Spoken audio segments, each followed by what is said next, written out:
జీవితంలో ఎప్పుడైనా ఎవరికైనా ఐ లవ్ యూ చెప్పారా? చాలా మందికి చెప్పారు. చాలామంది చెప్పారు. పెళ్ళికి ముందు, పెళ్ళికి తర్వాత, ముందు తర్వాత కూడా. దాంట్లో ఒక ఇంట్రెస్టింగ్ ఎపిసోడ్ ఏదైనా? ఇంట్రెస్టింగ్ ఎపిసోడ్ అది నా పర్సనల్. అంటే మీరు పర్సనల్, ఇప్పటివరకు మీరు పబ్లిక్ అయిపోయారు. నా పర్సనల్ విషయాలు నేను చెప్తాను, కానీ ఇప్పుడు ఇంట్రెస్టింగ్ ఎపిసోడ్ అంటే అమ్మాయి పేరు చెప్పాలా, లేకపోతే మన ఎపిసోడ్ అంటే ఇంకేం చెప్పాలి? ఎపిసోడ్ మీన్స్ ఆ బ్లాక్ సినిమా బ్లాక్ పేరు అవసరం లేదు, పేరు చెప్పండి.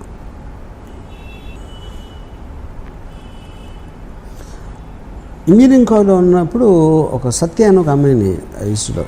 అమ్మాయి మెడికల్ కాలేజ్ అమ్మాయి. షీ వాజ్ అంటే ఆ టైంలో ఇంజనీరింగ్ కాలేజ్ కాంపౌండ్లో ఒక మెడికల్ కాలేజ్ కూడా టెంపరీగా ఉండేది. అంటే బిల్డింగ్స్ తర్వాత కడుతున్నారు, ఈ లోపల యూజ్ చేయడానికి అన్నట్టు ఒక బిల్డింగ్ యూజ్ చేశారు అనమాట. సో వాళ్ళందరూ ₹1,00,000 డొనేషన్ కట్టి వచ్చిన వాళ్ళు, మేమందరం 10,000 12,000 కట్టి ఇంజనీరింగ్ బ్యాచ్. ఓకే. సో మా అందరికీ కూడా ఒక ఇన్ఫీరియారిటీ కాంప్లెక్స్ ఉండేది. కానీ మెడికల్ కాలేజ్లో అమ్మాయిలు ఉండేవారు, ఇంజనీరింగ్ కాలేజ్లో చాలా తక్కువ. ఇప్పుడు దాంట్లో అందరికన్నా అమ్మాయి సత్య అమ్మాయి ఒక కారులో వచ్చింది, blue Padmini Premier college, Padmini Premier car. College కాంపౌండ్లోకి ఆ కార్ ఎంటర్ అవుతుంది. ఇప్పుడు కూడా కూర్చున్నారు, ఇన్ని ఇయర్స్ అయిన తర్వాత అసలు ఆ కార్ అలా ఎంటర్ అయ్యి రోడ్డు మీదకి వస్తూ ఉంటే ఇక్కడ నా హృదయంలో బ్యాక్గ్రౌండ్ మ్యూజిక్ ఇవన్నీ.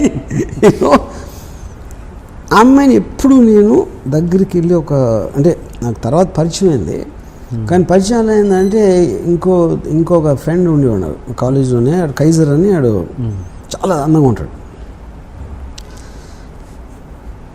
అతని సిస్టర్ కూడా మెడికల్ కాలేజ్ మాట. సో అతని సిస్టర్ ద్వారా పరిచయం చేసుకుని నన్ను ఆడ బ్యాచ్లో ఒక గ్యాంగ్ వార్డ్ లాగా చెప్పాడు నా గురించి అమ్మాయికి. నేను కూడా ఎప్పుడు అంటే అమ్మాయి అందం ముందు కానీ స్టేటస్ ముందు ఎందుకు పనికిరాను అనే ఫీలింగ్ నాకు ఉంది కాబట్టి నేను ఎప్పుడు ఒక ఆరాధించేవాడిని, లవ్ చేసేవాడిని, కానీ ఎప్పుడు నేను అసలు ఏంటది అమ్మాయి నాది అవ్వాలి, వెళ్ళి ప్రపోజ్ చేయాలి నా ఆలోచన కూడా నాకు రాలేదు. And I use to think ఆ అమ్మాయి కైజర్తో లవ్లో ఉంది అని అనుకున్నాను నేను ఆ టైంలో. సో చాలా రోజుల తర్వాత, ఇయర్స్ తర్వాత రియలైజ్ అది ఏం లేదు, అమ్మాయికి ఇప్పుడు నేనంటే ఇష్టం అని. అది ఇప్పుడు తర్వాత నా పెళ్ళి అయిపోయిన తర్వాత తెలిసింది. సో ఇది అదేమంటారు, దాన్ని ఎక్కవలసిన రైలు జీవితకాలం లేట్ అంటారు కదా, అలాంటిది మాట అది. మీరు ప్రతి వాళ్ళ విషయంలో ఇలాగే లేట్ చేస్తున్నట్టున్నారు, శ్రీదేవి విషయంలో కూడా. కరెక్ట్. మరి సో నేను నిజంగా లవ్ చేసిన అమ్మాయిలందరినీ ఇలాగే పట్టుకున్నా. మరి ఏదో ఒక టైంలో గుణపాఠం రావాలిగా, వచ్చి కరెక్ట్ టైంలో ప్రపోజ్ చేయడం, అది పాయింట్. కానీ ఇవన్నీ యాక్చువల్గా సత్య శ్రీదేవి ప్యారల్గా జరిగింది. ఎందుకంటే సత్య రియల్ పర్సన్, శ్రీదేవి గారేమో స్క్రీన్ మీద పర్సన్. ఓకే, అదే అంటే శ్రీదేవి టాపిక్ వస్తే ఏంటి మీరు అన్నారు గుణ.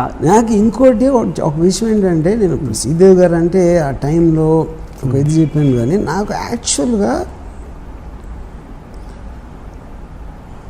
నియర్లీ ఒక 10 years నేను జైసూద్ గారితో విపరీతంలో ఉన్నాను. ఒక కాలేజ్ టైం అంటే జ్యోతి సినిమా. శ్రీదేవి గారు యాక్చువల్గా it was more happen post ఏది మన mister India. Okay, mister India time నుంచి అంతకుముందు ఒక ఇది వేటగాడు టైంలో లేదా 16 వయసు టైంలో కొంచెం స్లైట్లీ సెక్స్ సింబల్ ఇమేజ్ ఉంటుంది. బట్ ఒక పర్సనల్ లెవెల్లో ఫ్యాసినేషన్ అనేది నాకు బాగా ఫిల్మ్ ఇండస్ట్రీలోకి వచ్చిన తర్వాత నుంచి స్టార్ట్ అయింది యాక్చువల్గా. అంటే ఫిల్మ్ ఇండస్ట్రీ అంటే నేను డైరెక్టర్ అని కాదు, నేను చెప్పేది ఒక అసిస్టెంటో లేకపోతే సినిమాల్లో అన్నపూర్ణ స్టూడియో చుట్టూ తిరిగే రోజుల్లో అక్కడ స్టార్ట్ అయింది యాక్చువల్గా. ఓకే, ఒరిజినల్గా కాలేజ్లో ఉన్నప్పుడు అంతా నాకు జయసుద్ గారు యాక్చువల్గా. అప్పుడు ఫస్ట్ టైము నేను అంటే ఆల్మోస్ట్ అబ్సెషన్ మాట జయసుద్ గారు అంటే.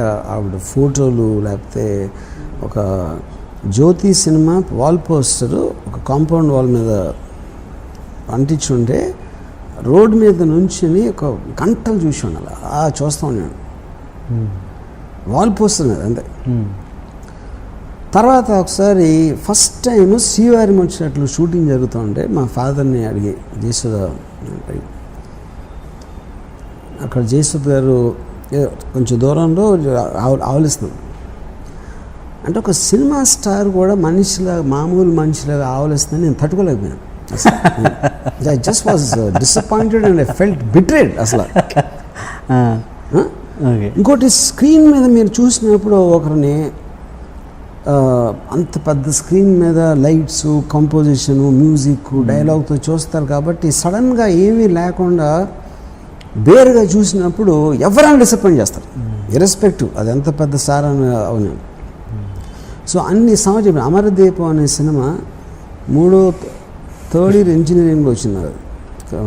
మన కృష్ణారంకిలో రాంప్రియ అని ఒక థియేటర్ ఉండేది. 7 సార్లు ఒక క్లోజప్ కోసం చూసాను ఆ సినిమా. జయసుద్ గారు ఒకే ఒక క్లోజప్, ఒక పాటలో జస్ట్ ఒక మ్యాక్సిమం 3 seconds వస్తుంది అది ఆ షాట్ పాటలో. ఆ క్లోజప్ కోసం ఎగ్జామ్స్ జరుగుతున్న టైంలో 7 సార్లు చూసినాను కేవలం ఆ క్లోజప్. ఆ మిగతా సినిమాకి నాకు సంబంధమే లేదు అసలు. అది యాక్టింగ్ కాదు, ఆవిడ ఏం యాక్ట్ చేశారో అది కూడా కాదు.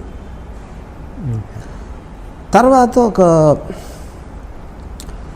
ఫస్ట్ టైం రావు గారి ఇల్లులో పనిచేస్తున్నప్పుడు అసిస్టెంట్ డైరెక్టర్గా చేసిన రావు గారిలో తెలుసు. జయసుద్ గారికి సీన్ పేపర్ ఏమని మా డైరెక్టర్ చెప్పారు తరణి. అంటే ఫస్ట్ టైం జయసుద్ గారికి 2 అడుగుల దూరంలో నిలబడే అవకాశం వచ్చింది. సో నేనే రాసిన సీన్. పైగా నేను మొత్తం రాసి ఆవిడకి ఇస్తున్నాను కాబట్టి ప్రతి వర్డు ఇది అది అంటే ఆ రోజుల్లో ఇది కూడా ల్యాప్టాప్ ఉండేది కదా, అన్ని హ్యాండ్ రైటింగ్ అవి చింపేసి మళ్ళీ రాసి నాకు చాలా బ్యాడ్ హ్యాండ్ రైటింగ్. పైగా తెలుగు రాయడం వచ్చా మీకు? Of course. నా హ్యాండ్ రైటింగ్ ఎంత అందంగా నా శక్తికి మించిన కృషి చేసి ఫైనల్గా సీన్ రాసి తీసుకెళ్ళింది. ఏది రాత్రి అంతా రాసి పొద్దున్న రాసి ఆవిడ షూటింగ్ వచ్చే టైంకి ఆవిడ కూర్చుని ఉంటే వెళ్ళి ఇచ్చాను పేపర్. నా మైండ్లో ఏంటి, ఆవిడ చదివి ఇంప్రెస్ అయిపోయి ఎవరు రాశారు అని ఒక బల్బులాగా ఆవిడ మొహం వెలిగి నేనే రాశాను అని చెప్దామని నా ఫ్లాష్ ఫార్వర్డ్ అయిపోయింది సీన్. ఆల్రెడీ మొత్తం బ్యాక్గ్రౌండ్ ఎడిటింగ్ చేసి నా మైండ్లో ప్లే అయింది అది ఆల్రెడీ చాలాసార్లు. నేను ఇవ్వగానే ఎన్ని పేజీలు అది ఫస్ట్ టైం. అది ఆబ్వియస్లీ ఐ నో ఆవిడ అన్ని సినిమాలు చేసాక మళ్ళీ సీన్ చూసి ఎక్సైట్ అయిపోయేంత సీన్ అనేది ఏ సీన్లోనే రాదు అంత ఒక ఆర్టిస్ట్కి. యూనో ఎన్ని పేజీలు అంటే నేను ఏదో చెప్పాను. అప్పుడు సీన్ వినిపిద్దామంటే ఉట్టి షార్ట్ చెప్పు చాలా. ఇప్పుడు ఆ సీన్ అంతా చదివి ఓపిక ఇనేది లేదు. అప్పుడు మొత్తం నా ప్రేమ, నా ఆరాధన అంతా మీద ఒక చెంబుడు నీళ్లు టబాక్ వేసే అయిపోయింది అక్కడ. దాని తర్వాత మనీ సినిమాకి నేను ప్రొడ్యూస్ చేయడానికి ఆవిడతో మాట్లాడటానికి ఆవిడ ఇంటికి వెళ్ళాను. నేను ఇంకా తల దువ్వేసుకుని నాకున్న బెస్ట్ షర్ట్ అన్నీ వేసుకుని ఆవిడ ఇంటికి వెళ్ళి నేను బెల్ కొడితే తలుపు ఇలా తెరుచుకుంది. నాకేం కనపడలా. ఏం కనపడలేదు ఏంటంటే అది నితిన్ కపూర్ చెస్ట్, అది నా ఎదురుగా ఉంది అక్కడ. నేను ఇలా తలెత్తి చూసి అయిపోయింది, అక్కడితో నా స్టోరీ ఫినిష్డ్. అంటే పెళ్ళైంది అన్న విషయం నాకు తెలుసు, కానీ సడన్గా నితిన్ కపూర్తో నేను పోల్చుకుంటే నేను ఒక టీంగా ఒక ఏంటి ఇలా కొట్టేయండి వెళ్ళి హైదరాబాద్ చెన్నైలో జరిగింది.